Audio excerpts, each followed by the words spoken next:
the Bitcoin network grows, those assets become more useful. I can use them more effectively, more efficiently, and the stronger it grows, the stronger the network effect grows, and it starts sucking more and more users into this self-fulfilling black hole that consumes all value.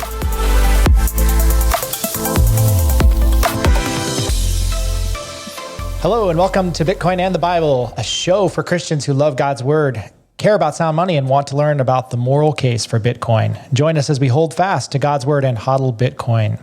Hello everyone, my name is Simon, and I'm here with my Bitcoin brothers, Will and David. Hey Simon. Hey Simon. Guys, a lot of water has gone underneath the bridge since our episode last week, but we have a lot to cover today. But before we do, I just wanted to give us a little bit of a connection to last week's episode. We're talking about Bitcoin as money and then separating it from Bitcoin as technology. And today we're going to talk about Bitcoin as a network. And all of this is going to fit together into a nice package in that we'll be building the foundation of what Bitcoin is so that we can then go back to God's Word, as we started our podcast with, and start going piece by piece through God's revealed will, through His scriptures, and seeing, does Bitcoin match His character, His providence, and can Christians use it today, and how can they use it today? And that's why today's episode is so important, because it stems into how do we use Bitcoin? How do we take that resource that we're holding and saving in and passing down to the next generation, and can it be used? And does it have the reliability and durability to last for generations there? Now, before we dive into today's episode, we want to hold ourselves accountable to truth. And as we communicate with you, we knew that we would run into situations where we would misstate something and we would need to correct it. And so we're just going to do that today. So I want to pass it over to Will to update you on something that he's learned. Yeah, I need to repent. So in episode 2, I stated that it is illegal to refuse to use dollars inside the United States. And that is not true. I did a little further research, and you are not required to accept dollars. So the examples that I read given were like bus tokens or Chuck E. Cheese tokens, that you're allowed to use your own private currency. It's just strongly discouraged. And to David's point, you still do need to pay taxes in it, but my specific attempt at clarifying his point and adding even more of an edge to it, that the government won't let you not use it, is not true. So I apologize for that. I spoke out of ignorance. And just to remind all of you, we hold ourselves to that level of standard because we know that our God is a truthful God. And what He speaks in Scripture is true. It is absolute truth. We can cling to that. And we refuse to claim that we have the corner on the truth and that everything that comes out of our mouths is necessarily true. But with that, we do commit to you that we will continue to test what we say against Scripture. We continue to test it against what you know and live in the world that we live in. And we'll continue to grow with you as we grow in our knowledge of God's Word and how it applies to Bitcoin. Now, as we look at Bitcoin as money, our strategy has been to build this foundation and say, what is Bitcoin? And we recognize that in the first episode on Bitcoin as money, we see that Bitcoin is a ledger-based monetary system. And that has helped us then to derive how Bitcoin as a technology provides security for that ledger-based system and decentralizes it across the world into multiple copies. And therefore, we can trust that it is protected and that we're not going to be able to break it or lose it locally. Now, we want to ultimately get to the point where we can answer the question definitively. Can Christians or non-Christians trust in Bitcoin as a moral and durable and valuable monetary system? And the reason we're driving at this is we know that those of you who are thinking and evaluating and trying to decide, do I purchase Bitcoin? Do I hold Bitcoin? That you want to make sure that you're making the right decision for yourself, for your family, for your church, for your next generations. And we don't take that lightly. I've had multiple conversations over the past week with both family members and friends. And as I encourage them to look at Bitcoin as an alternative, I want to give them the resources to be able to make that decision in light of what their responsibility is to their friends, family members, and ultimately to God. Now, let's go to the Proverbs quickly here before we dive into the concept of Bitcoin as network. I just wanted to share with you one section from Proverbs chapter 11, actually 2 verses that help establish a foundation for how people use money. How do they employ the money that God has given them? So Proverbs 11 verse 25 says, "The generous man will be prosperous, and he who waters will himself be watered.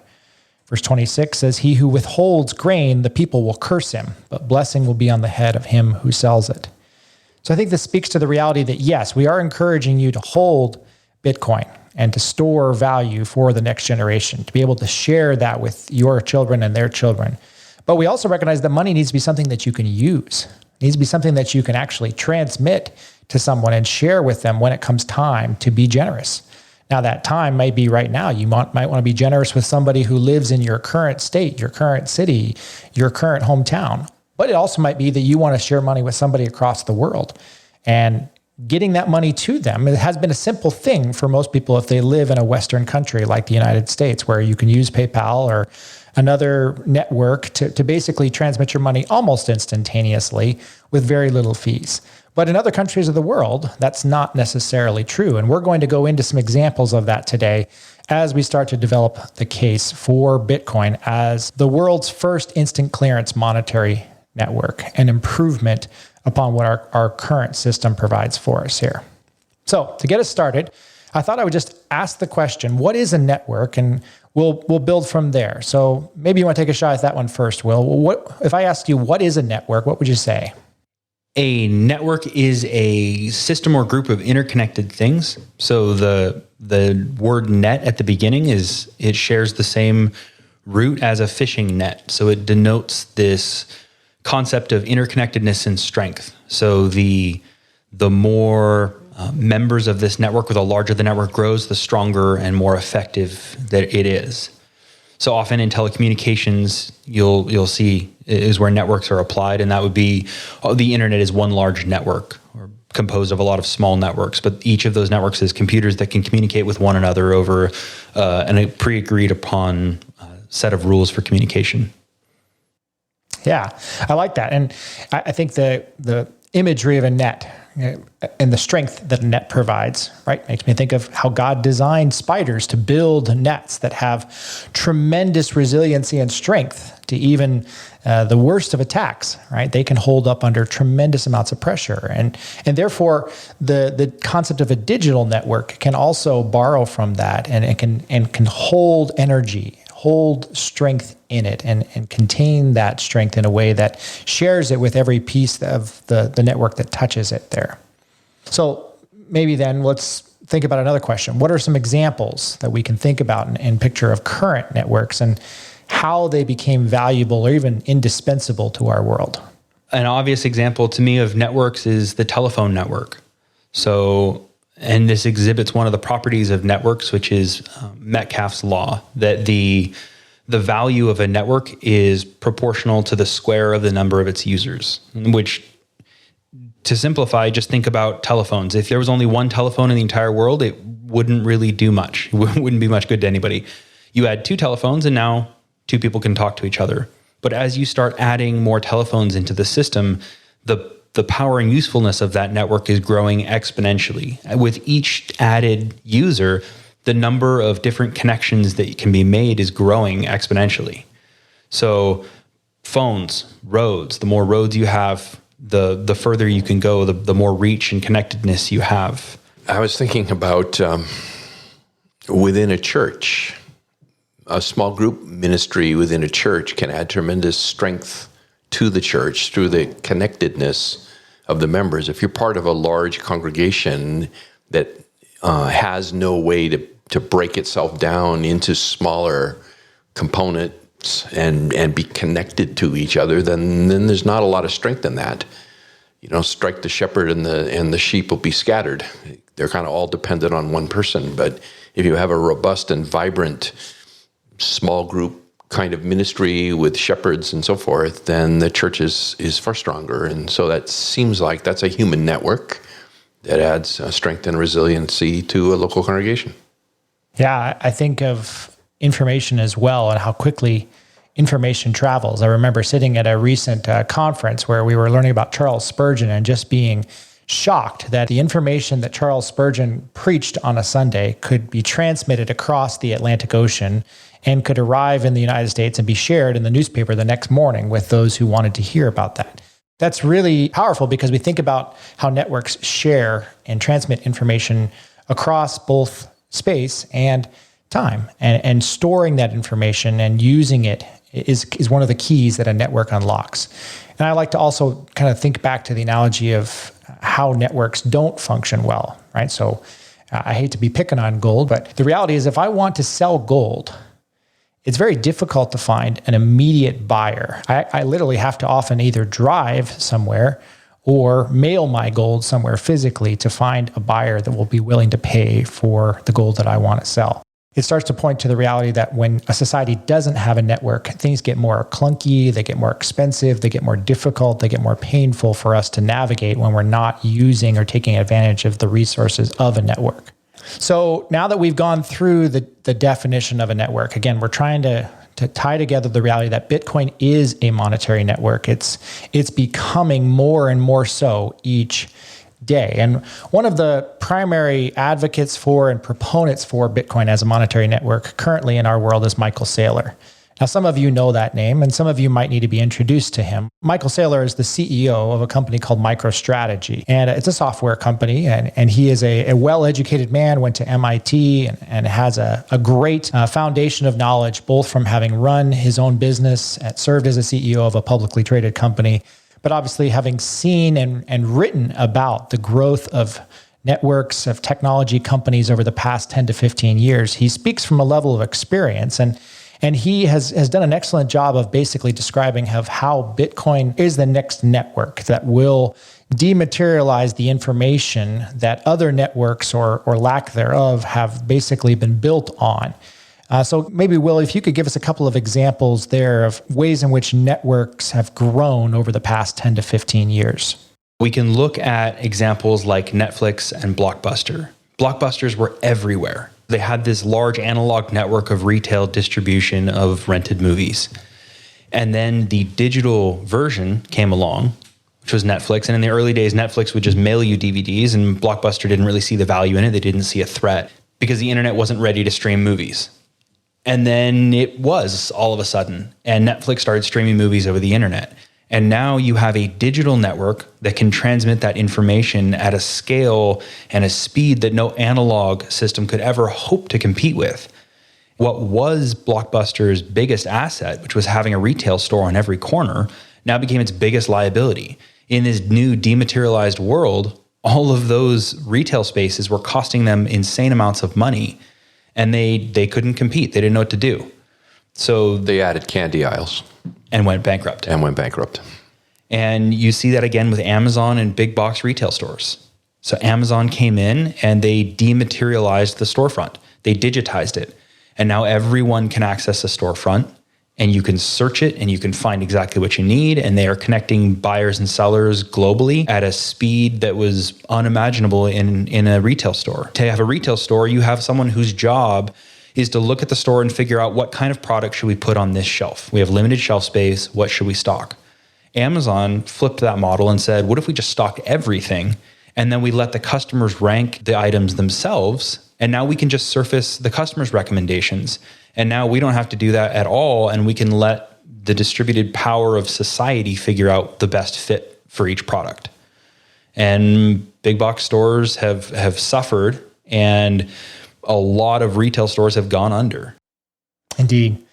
So let's think then about what are some of the poor alternatives that Bitcoin will subsume or replace as it becomes a full-fledged monetary network. Western Union. Yes, that is probably right now one of the most glaring examples. So Western Union is a service that you probably see in your Albertsons and wonder who's actually using that. And that's because we are privileged, most of us, that all the three of us here in this room and a lot of our listeners are privileged to live in affluent Western societies that don't send remittances back home to family in impoverished nations. But Western Union is heavily used by folks needing to send money back home to their family. So they leave a poor country, they come to America, they work hard, they earn money, they try to send it back to their family.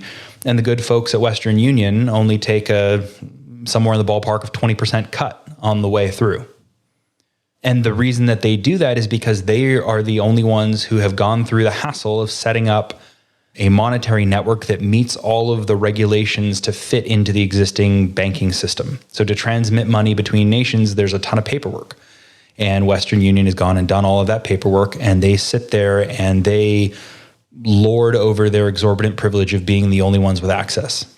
And they charge exorbitant rates to do that. Indeed. Yeah, even here in the West, I mean, we're certainly not suffering anywhere near like those in third world countries and that you've just articulated. But even to move money around here, try to send a wire transfer. And I mean, it's an incredible hassle, and it takes days for the money to get there. I still drive my rent check to drop it off at the local bank because my options are either $3 charge for a ACH transaction that will clear in 3 to 5 business days, or $30 for an overnight one. So every month I end up just driving a paper check over it and dropping it off because the legacy networks just don't cut it.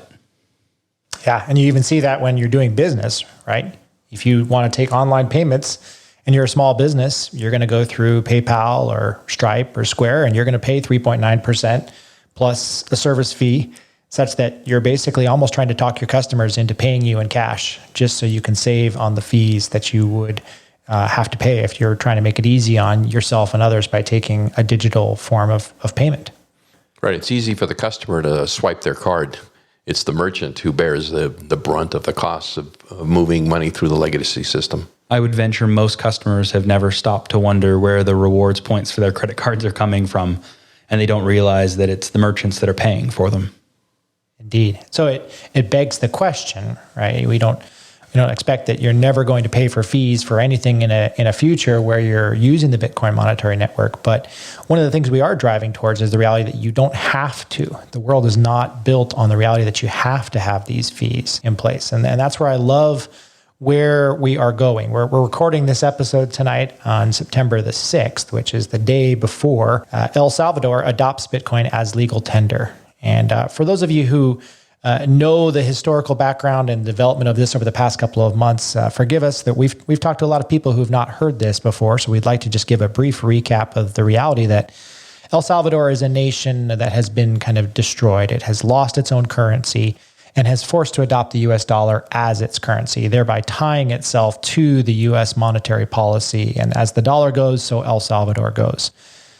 Further, El Salvador has lost a lot of its internal GDP and has been forced to absorb a lot of the money that comes back into El Salvador from people working outside of El Salvador and receive that money back through remittances.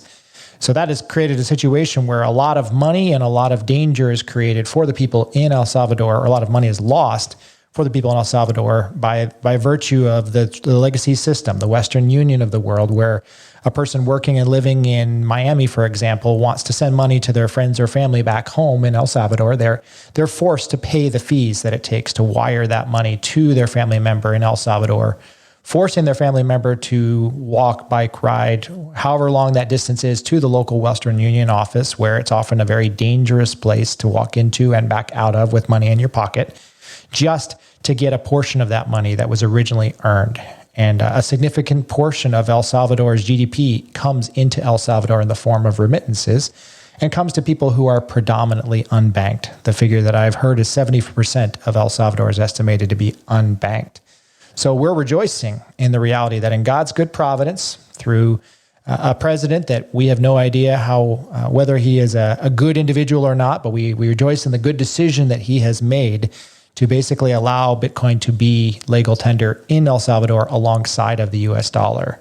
And this has obviously been made possible through the work of several different groups that have gone into El Salvador and started to develop the Bitcoin monetary network to allow individuals to receive their money from their friend or family member in another country through the Bitcoin network without paying those exorbitant fees, and then to turn around and have alternatives to how to use that money, whether it's converting it back into the local currency or dollars there to be able to be using it there, or in a better world, be able to use it as Bitcoin and share it with a merchant who accepts money in Bitcoin as well. So, Will, I know that this is something that excites you just as much as it excites me.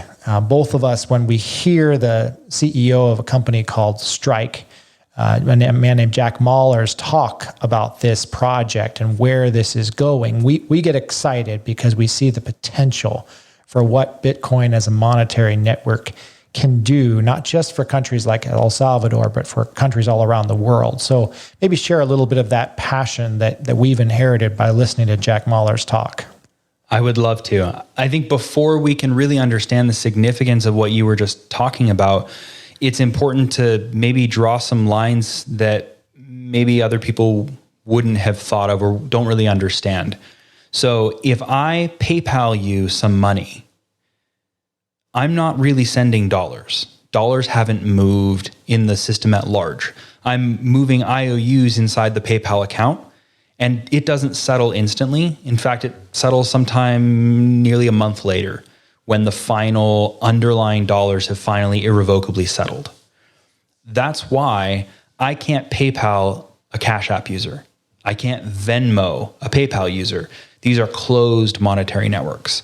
So we often think, oh, I can move money instantly and free. Well, no, you're not really. You can move things inside Cash App for free. You can move stuff inside Venmo for free. You can move stuff inside PayPal for free. But those are closed monetary networks that don't talk to each other. If I want to PayPal a Cash App user, I can't do it. I have to open a Cash App account, or he has to open a PayPal account. So what happened in El Salvador is that there's a local project down in El Zonte, El Salvador, called Bitcoin Beach. And in Bitcoin Beach, there are some folks who have been working with the local merchants there, helping them to accept Bitcoin predominantly via the Lightning Network. And we won't dive into all of the technical details here, but suffice it to say, the Lightning Network is a layer 2 abstraction built on top of Bitcoin that enables you to instantaneously transmit value with final settlement assurances for nearly no cost. And that is an important distinction. You'll have a lot of people say, oh, Bitcoin could never be money, it's too slow. Oh, Bitcoin could never be money, the transaction fees are too high, the mining fees are too high. And that's true. Bitcoin, the base layer on chain, could never serve the capacity of the entire world doing transactions. But like everything else in life, layers is where we get efficiency. So what Strike done? Strike went down and they started helping these vendors, setting up Lightning wallets, teaching them, educating them about Bitcoin. And you started to see this little circular economy where people were not only being able to pay each other in Bitcoin, but they were starting to prefer it. And the president, Nayib Bukele of El Salvador, saw what Jack was doing and asked him, hey, come explain this to me, talk to me. So Jack Mallers went, talked to the president. What he came away with is, what we can do is we can enable the world's first open monetary network to serve in our country as a clearance system. So now with a Lightning wallet, Mama Rosa down on Bitcoin Beach, she can suddenly accept payments instantly for free, or remittances instantly for free from anywhere in the world. And there's nothing any of the legacy banks can do to stop her. And Mama Rosa is a real person down in Bitcoin Beach. She was one of the first, if not the first vendor to accept Bitcoin. And it has been a huge blessing to her. I just saw photos on Twitter the other day of a truck she was able to buy as a result of her embracing the Bitcoin monetary network. So now we have the world's first open monetary network that's allowing the unbanked, underprivileged in El Salvador to have access to a global banking system, the first real open global banking system. So you can transmit money in and out of the country without paying these exorbitant fees. You can transfer it instantly, have final settlement. There's no time for revocation. There's no chargebacks. There's no fraud disputes. All of that is gone because the Bitcoin network takes care of it. So it's the best way of transmitting value. And the genius of the Strike app is that Strike users don't have to actually care about Bitcoin, the money. So we've talked in previous episodes about Bitcoin as money, and Bitcoin itself is the bearer token of the Bitcoin monetary network, but the Bitcoin monetary network is bigger than just Bitcoin, the store of value. Bitcoin, the store of value is really great, and it's interesting, and it's cool, and humanity needs it desperately, but I would argue the world almost needs Bitcoin, the network, more. So Bitcoin, the network, is the way of transmitting value. So what Strike allows people to do is they see dollars in their Strike account. And if I strike you some money, They take my dollars, they would buy Bitcoin with it. They would transmit Bitcoin over the Lightning Network instantly and at zero cost or nearly zero cost to the Strike user on the other end. And they would then take that Bitcoin and convert back into their local currency where they could see pounds or euros or whatever it is that they're using appear in their Strike account instantly. And so now, even if neither party likes Bitcoin, wants to hold Bitcoin, they don't have to. They don't have to care about that. They can transmit from one currency to another currency 24/7, 365 in a way that has never been possible ever before. This is the full disintermediation of the legacy banking system. The gatekeepers are going to fall away, which explains, this is a rabbit trail, but this explains all of the opposition against Bitcoin that you read about, particularly here in the US, because we have the exorbitant privilege of the US dollar. And thus the banks own the politicians, and thus the politicians as well. They can read the handwriting on the wall too. I mean, their gravy train is ending and they're not happy. Indeed. And I like that you slowed us down a little bit there, Will, to think about the mechanisms of how you send money over the Lightning Network between two individuals and how it loses that counterparty. You're not going through PayPal and the banking system, the banks that are allowed to make transfers between organizations that also have the capacity to lock you out from making that transfer if you're trying to send money to someone who they don't want you to, or if you're not allowed to send money to anyone. And we're not in this world here trying to recommend to you that you try to basically do things out of the system at all possible costs. But we are facing a world where you may not have the freedom that you want to be able to send money to your friends, family, church, or missionaries without having to go outside of the system. And the reality that Bitcoin provides you that freedom to go person to person, direct, without the counterparty risk in the middle, without the inability to have that locked out, is the key that we're driving towards here. Obviously, I love the reality that it's so cheap as well. I love the fact that the Lightning Network is taking the cost of sending money out of the system and allowing me to save more of my money and use it for what God has intended it to be used for. But I like the freedom almost as much, if not more. And I think that's one of the most powerful aspects of Bitcoin is that it's freedom money. It gives the individual the freedom to use the money that they have earned to be generous with and love the individuals in their life without having to go through the government or the banking system's approval structures. This is huge for Christians. We have examples of the legacy system locking people out, either locking down their accounts or denying them access to the payment rails. So you were talking with somebody on Twitter, right? A church situation where they had their money frozen in PayPal. Maybe you want to talk about that a little bit. Yeah, I think it strikes home for me because I know that many churches around the world take advantage of the structure that PayPal provides to give and to receive online. And it's not the only structure that exists out there, but this particular church had their account frozen by PayPal and had their assets frozen. The assets that they had already received, which were in PayPal's system, were inaccessible to them for a period of time, up to 6 months before they could be released. I think that the reality that we trust that our current system is going to do us right, and if it doesn't, that we'll be able to remedy that through our current legal system, is an inherently Western mindset. I have confidence that in the United States at this point in time, if somebody does me wrong, I'm eventually going to be able to get my money back. It may cost you a fortune to get it. Right. But I'm already looking at situations around me where I realize that people are going to lose their jobs. People are going to lose their opportunity to make money. And if I have been given the opportunity by God to be generous with those individuals, then obviously if I live close to them, I can drive over and give them some fiat. But if not, then I have to make a decision. Am I going to send that money through the traditional banking system, or am I going to find an alternative? And Bitcoin provides me that alternative in a way that nothing ever has before. What about those here, even in the U.S., that don't have access to the banking system? I don't know what the percentage is, but it's not immaterial. we have basically gotten to a place where those that hold assets puts them close to the money printer and the banking system works for them. But those who don't hold assets often don't even hold bank accounts.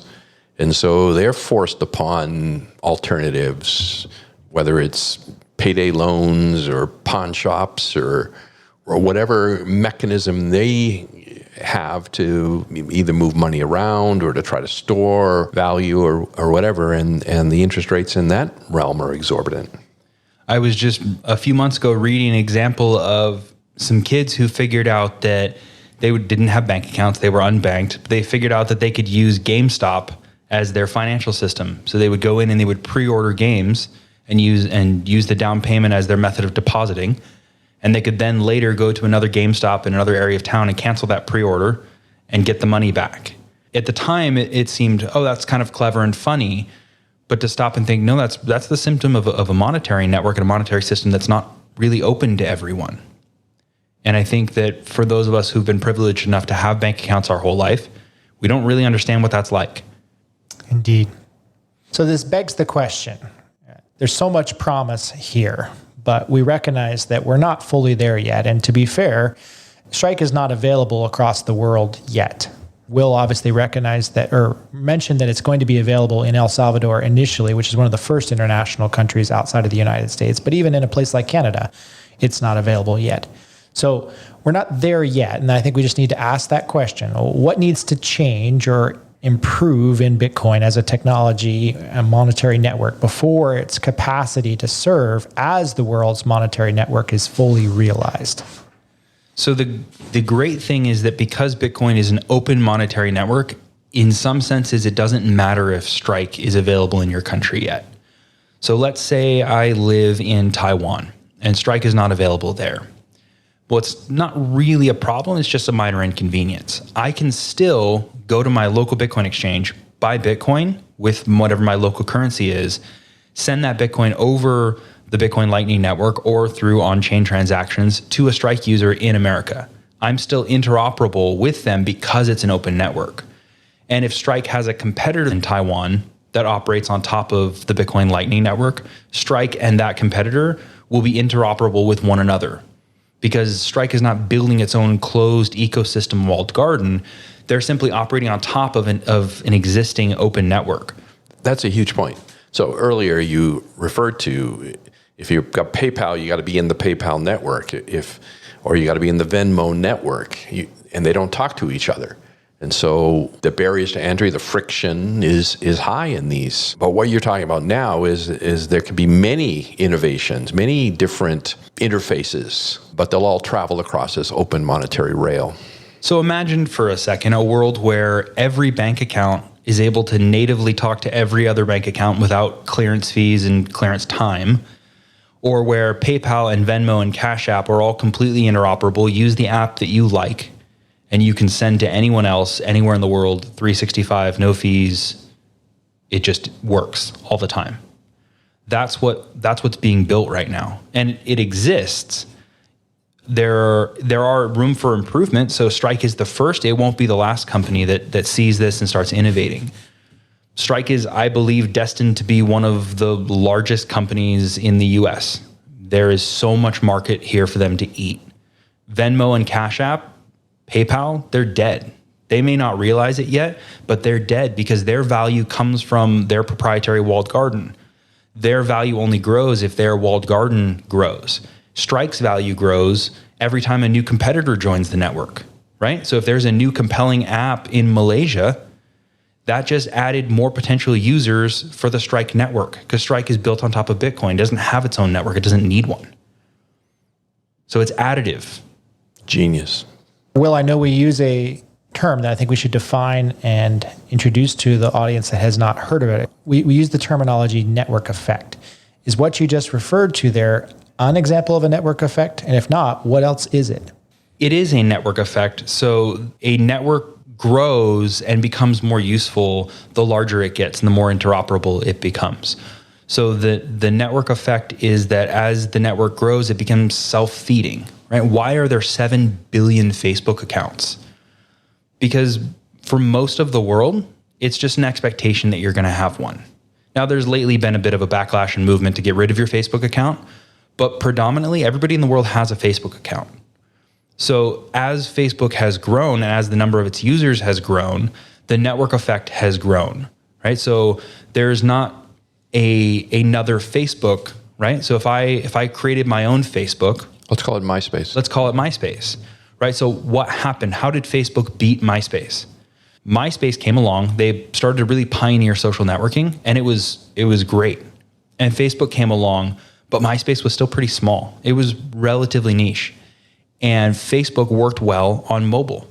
MySpace didn't. MySpace allowed you to do so much customization of your site that it wouldn't load on most mobile phones at the time.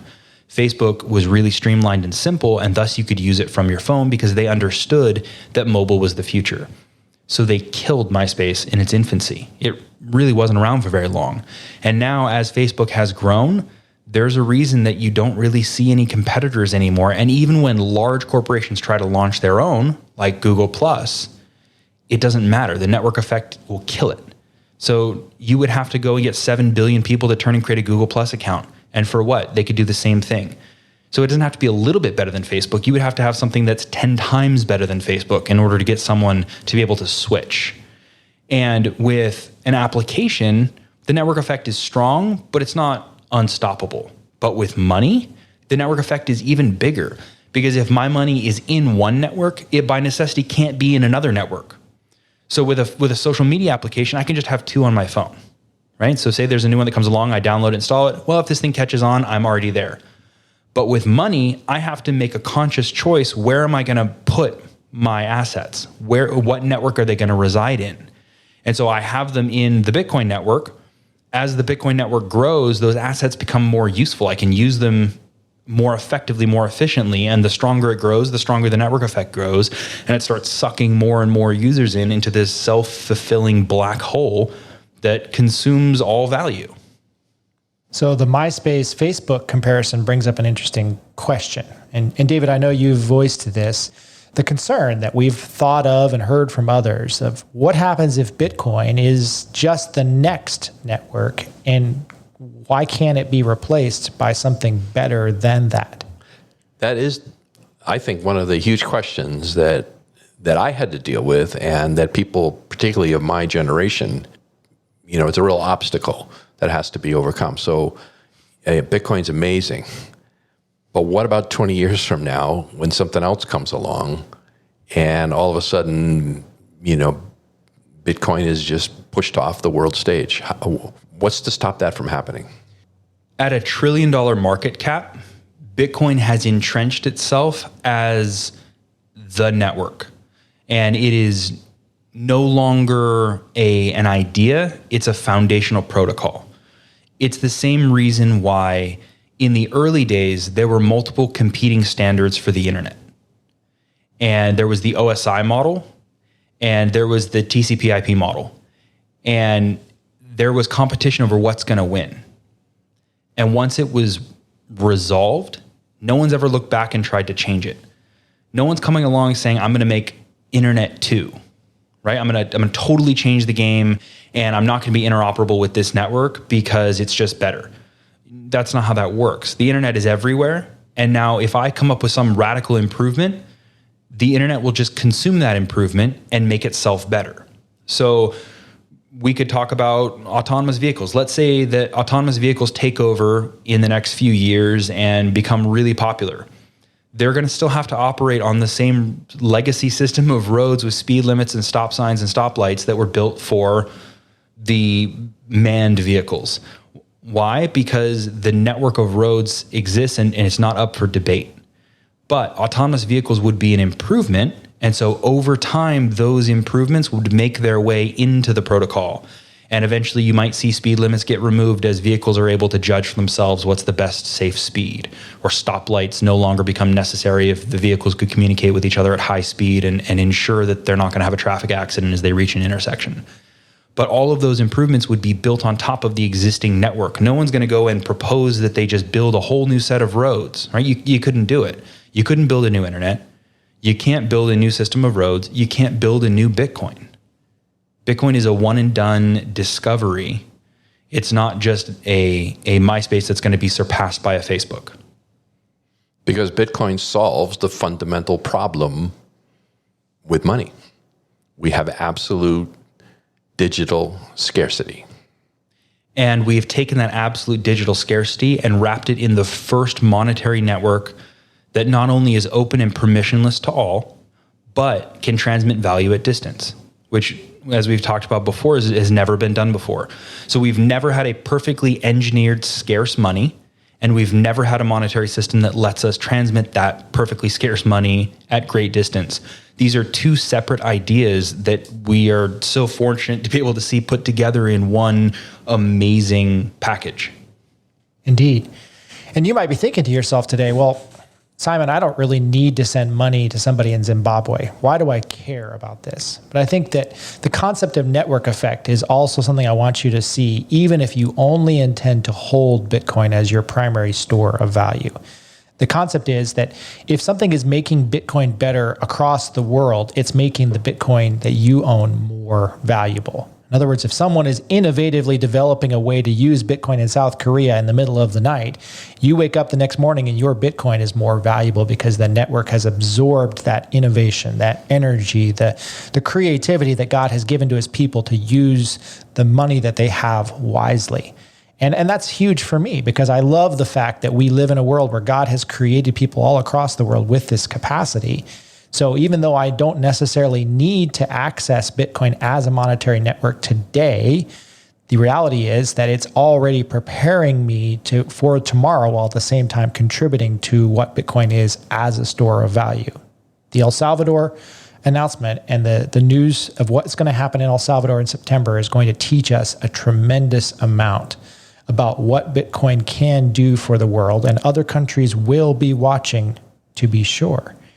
And that leads into my next question for us all to look at and think about is we talked about what might need to change or improve in Bitcoin, but what needs to change in our world before it will use Bitcoin as its primary monetary network?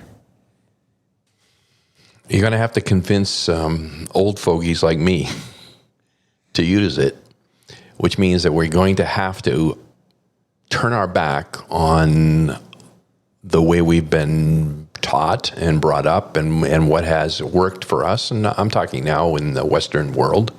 In order to adopt a new network, you've got to understand the value of that network and begin to put your toe in the water, I think, and experience it. I think it's unrealistic to assume people are just going to wholesale adopt it. I mean, there'll come a time when Bitcoin will be so compelling that people will adopt it because there's no other choice. I do agree that it is going to eat the value that other assets have heretofore been seen as the store of value. I think Bitcoin is going to become that store of value for sure. But I was just thinking about Facebook. So, you know, for my generation, when we at first, we weren't all that keen about Facebook, honestly. And it was just a thing for kids, for young people. And I can even recall mocking some of the posts and comparing it to my sister's diary when I was a kid growing up that she kept under lock and key, and I would try to figure out how to open and read. And I didn't have to. Now people were just posting all kinds of interesting things. But over time, what we came to see with this is that it was a way to connect, that writing a letter by hand or taking a Polaroid photo and sticking it in an envelope and sending it just didn't cut it anymore. So its value proposition grew on us to the place where we pushed ourselves through the hurdle of setting up a Facebook account and beginning to use it, and then recognizing that it provided all kinds of utility. And I think for the younger generation, it is incumbent upon us to look after our parents and the elderly in our church and to come alongside them and help them to understand, help them to operate on the Bitcoin network. If you have technical ability, get involved. There are a ton of open source projects that could use your help and time. So what needs to improve in Bitcoin is the tooling and the applications need to get better and clearer and simpler and easier to use. The first decade, Bitcoin was predominantly for tinkerers and hobbyists who really understood and cared about it and were willing to go through a ton of hurdles with really ugly user interfaces because they understood what they were doing and they really cared to be there. In this next 10 years, we need to advance that. We need to fix that. So if you have the ability to contribute, show love for your neighbor. Contribute, take some time, contribute to some open source projects. Let's build this thing. Let's make it better. Let's make it so that we can help our grandparents on board and feel comfortable. Yeah, so I think you've pointed to two things, and I'll just suggest one more. The first thing that you pointed to is that it's acceptance. People need to understand and accept and use Bitcoin. The second thing is we need the software applications and the interfaces to become just a little bit more user-friendly so that everyone of every age group and technological confidence can use Bitcoin. I think the third thing that we have to look at is how our government's going to treat it in terms of its capital asset versus legal tender currency status. Obviously, I don't try to spend Bitcoin actively today for two reasons. One is I want to hold it and let its value stay in my pocket, not in someone else's pocket, even a merchant that I like. But the second is I really don't want to have to report and look at the tax implications of it in the United States because of how it's treated today. So I do believe that there is that hurdle. And I don't want our listeners to walk away from this podcast thinking that we're ignoring the reality that there are significant obstacles that may prevent one or more countries from using Bitcoin as a monetary medium of exchange in an everyday transactional way without going through some steps first. But I think looking at El Salvador and seeing how Bitcoin is being used across the world shows us that we already have the capacity to do so. Merchants can receive payments in Bitcoin, can pay their suppliers in Bitcoin. The circular economy can be formed. I think that the next step is for the world to begin adopting it as such and for us to facilitate that adoption through both education and development. Okay. As we've looked here, I think we've already circled in on the reality that Bitcoin is already a monetary network. It has the capacity to become an even better monetary network and to really establish a framework where Christians can hold, store, and share their money. So I think the last question I want us to think about tonight as we bring this to a close is to look at the concerns that we should have. In other words, are there concerns that we as individuals have about this open source monetary network? Are there concerns that our listeners have that we've not yet fully addressed? And how do we move forward in that light? And so I'll introduce one that I think that we've both, that all three of us have talked about it at a couple different points in time. But it's the concern of looking at Bitcoin as a mini Ponzi scheme. And I'll draw it out this way. The reality that Bitcoin is an intangible asset. It's not something that you can hold in your hands. It is a medium of exchange. It's something that you can exchange for things of value to you and then use to exchange with others for things of value. And by doing so, you are creating a value of that intangible asset in and of itself. But I know this fear existed in my mind, and I know it exists in others when they first come to Bitcoin, that they are going to exchange their value, their life, their energy, their time, their resources to someone else who is going to give them this digital asset, this token, and that suddenly they're going to find themselves with a whole pile of these tokens that nobody wants, and kind of the one everybody's laughing at because they just didn't figure out the game at the beginning, and suddenly they're the ones left holding the bag while everyone else walks away with all of the valuable stuff. So let's think about that. Is that a concern? Is that a reality? I think this concern stems from two misunderstandings. The first misunderstanding is the theory of intrinsic value.